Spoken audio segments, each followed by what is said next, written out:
सर्वम खलविदम ब्रह्म, इस संकल्पना को साकार करता हुआ सनातन धर्म सभी सजीव व निर्जीव वस्तुओं में ईश्वर का दर्शन करता है। इसलिए ना ही सिर्फ हम मनुष्यों, पशु पक्षियों और पेड़ पौधों की पूजा करते हैं, बल्कि उसे प्रेम भी करते हैं। प्रकृति के लिए हमारा अपार प्रेम ना ही प्रकृति को संरक्षण व संवर्धन देता है, बल्कि यह हमें भी लाभान्वित करता है। परंतु वर्तमान समय में हम ना ही सिर्फ अपने धर्म से भी दूर हो रहे हैं, साथ ही प्रकृति प्रेम की प्रवृत्ति से भी दूर होते जा रहे हैं। इस कारण होने वाले तमाम दुष्प्रभावों के बारे में मुझे बताने की आवश्यकता नहीं है। हम सभी भली भांति से अवगत है, और यदि हम समय रहते सचेत नहीं हुए, पुनः उस प्रेम को जागृत अपने अंदर नहीं कर पाए, तो यह मानव जाति के लिए बहुत बड़ा संकट पैदा करेगा। तो प्रकृति प्रेम पर केंद्रित हमारे इस वीडियो का विषय है वट सावित्री व्रत। ज्येष्ठ मास की अमावस्या तिथि को प्रत्येक वर्ष देश भर में वट सावित्री व्रत के साथ शनि अमावस्या मनाई जाती है। उड़ीसा सहित उत्तर भारत में ज्येष्ठ मास की अमावस्या को, वहीं महाराष्ट्र व गुजरात सहित दक्षिण भारत में ज्येष्ठ मास की पूर्णिमा को भी वट सावित्री व्रत की पूजा की जाती है। इस दिन पितरों के अलावा वट वृक्ष की पूजा सुहागिन महिला अपने पति की लंबी आयु के लिए करती है। वट वृक्ष यानी बरगद का पेड़, जैसा कि आप सभी को पता है कि ऑक्सीजन का बहुत बड़ा स्रोत है हमारे प्राणवायु का, इसलिए भी इसकी पूजा करना, इसका संरक्षण करना और इसे लगाना बेहद ही शुभ है और लाभकारी है। तो आइए जानते हैं वट सावित्री व्रत की कौन सी वो कथा है जो सुनाई जाती है। भद्र देश के राजा अशोकपति निसंतान थे।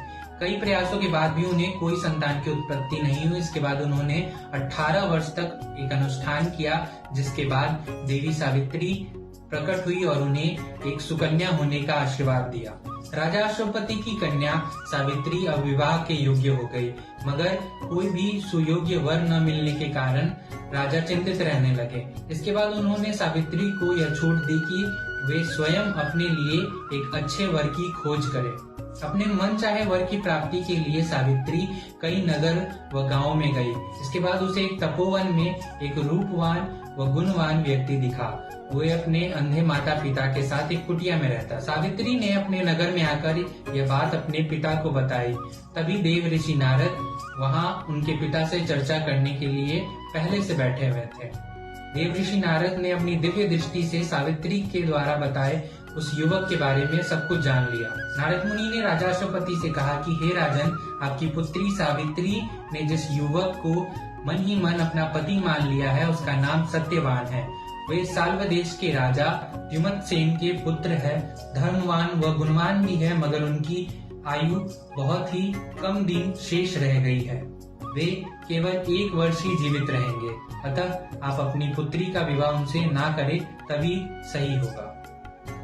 इसके बाद राजा ने अपनी पुत्री सावित्री को यह विवाह नहीं करने के लिए बहुत समझाया, मगर सावित्री ने कहा कि आर्य कन्या केवल एक बार किसी पुरुष को अपना पति मानती है, अतः वह सत्यवान से ही विवाह करेगी। सावित्री के हट के आगे पिता विवश हो गए और उन्होंने उनका विवाह करा दिया।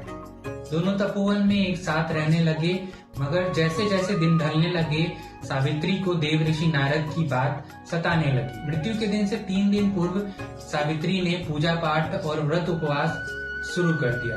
हर दिन की तरह सत्यवान अपनी पत्नी सावित्री के साथ वन को गए। जिन्हों लकड़ी काटने के लिए सत्यवान ने कुल्हाड़ी उठाई तो उनके सिर में तेज पीड़ा होने लगी।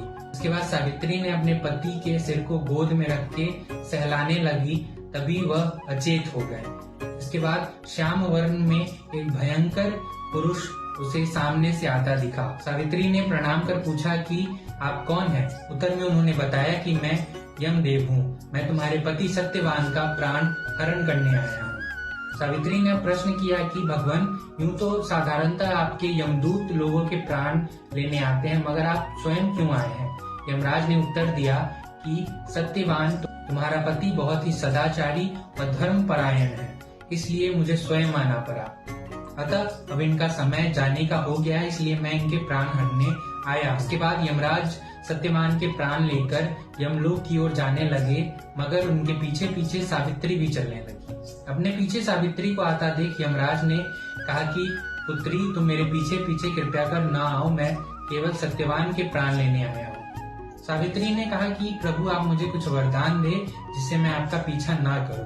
यमराज ने कहा कि ठीक है, तुम मुझसे अपने पति सत्यवान के प्राण के बदले कुछ भी मांग सकती हो। सावित्री ने अपने अंधे ससुर और सास की नेत्र ज्योति मांगी। यमराज ने तथास्तु का आशीर्वाद दे दिया, मगर फिर भी सावित्री उनका पीछा करना नहीं छोड़ी। तो यमराज ने कहा कि एक और वरदान मांग लो, मगर मेरा पीछा मत करो। तो सावित्री ने कहा कि उनके ससुर का खोया हुआ राज्यों ने दोबारा वापस मिले। यमदेव ने फिर से तथास्तु कहा, मगर फिर भी सावित्री उनका पीछा करना नहीं छोड़ी। यमराज ने सावित्री से कहा कि अपने पति के प्राणों के बजाय एक और अंतिम वरदान मांग लो, अब मैं तुम्हें अपना पीछा नहीं करने दूंगा।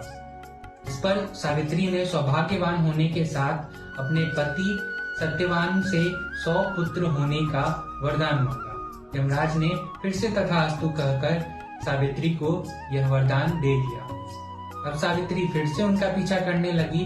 तो यमराज ने कहा कि अब मेरा पीछा क्यों कर रही हो? तो सावित्री ने कहा कि प्रभु आपने जो मुझे सौभाग्यवान होने का और 100 पुत्र होने का वरदान दिया है, वे मेरे पति के प्राणों के बगैर कैसे संभव है? इस पर विवश होकर यमराज ने सत्यवान के प्राण को लौटा दिया और यमराज ने कहा कि सावित्री, मैं तुम्हारे पतिव्रत धर्म से बहुत प्रसन्न हूँ, अतः तुम्हारी ये कथा चिरकाल तक लोग सुनेंगे और पढ़ेंगे। इसके बाद सावित्री उसी वट वृक्ष के नीचे आई जहाँ उसके पति का मृत शरीर पड़ा था, मगर वहाँ सत्यवान जीवित था।